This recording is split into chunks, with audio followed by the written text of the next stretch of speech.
Hello बच्चों, let's read the question. The question over here says, how did Weismann's germplasm theory disprove Lamarckism?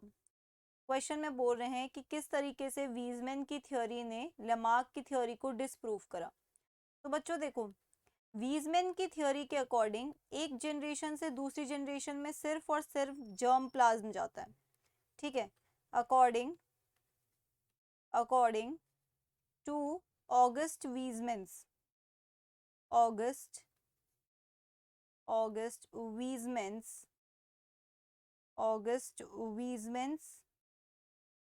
theory, Weismann's germplasm theory,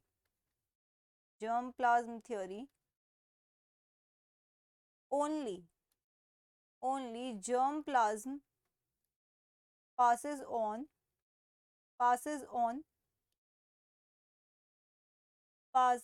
on from one generation to another,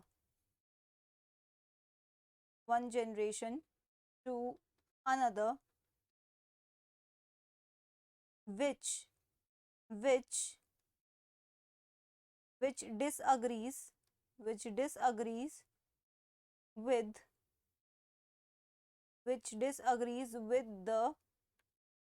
the Lamarck's theory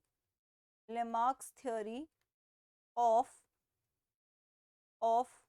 inheritance of acquired characters,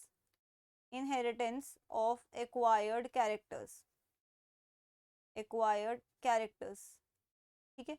यहाँ पे क्या कह रहे हैं कि August Weissman ने तो कहा था कि जो जर्म प्लाज्म है सिर्फ वो एक जनरेशन से दूसरे में जाता है, और लेमार्क ने कहा कि जो ट्रेट हमने लाइफ टाइम में एक्वायर करे हैं वो भी एक जनरेशन से दूसरी जनरेशन में जाते हैं।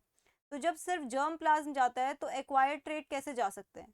This is how Weismann's theory disapproved the Lamarck's theory, ठीक है।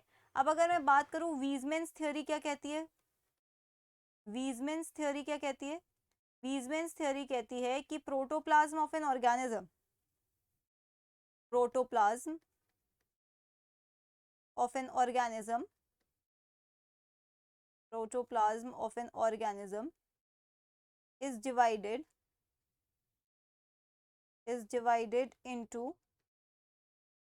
is divided into somatoplasm, ठीक है, somatoplasm and germplasm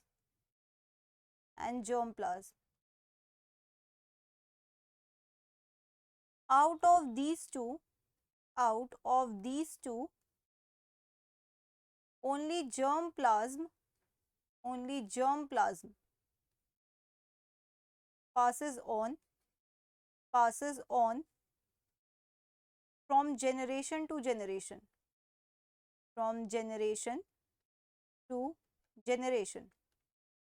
ठीक है। ये कहा था वीजमैन की थ्योरी ने, okay.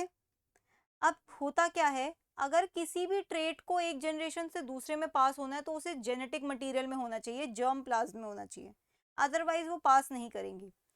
So we can write over here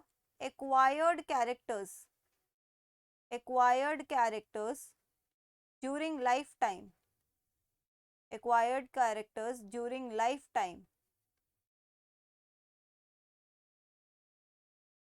not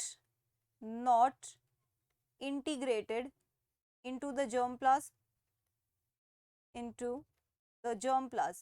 ठीक है। ये कह रहे हैं कि अगर आपने अपने लाइफ टाइम में कोई भी कैरेक्टर एक्वायर करा है तो वो आपके डीएनए में नहीं चला जाएगा, और क्योंकि वो डीएनए में नहीं जाएगा तो वो नहीं इनहेरिट होगा, नॉट इनहेरिटेड।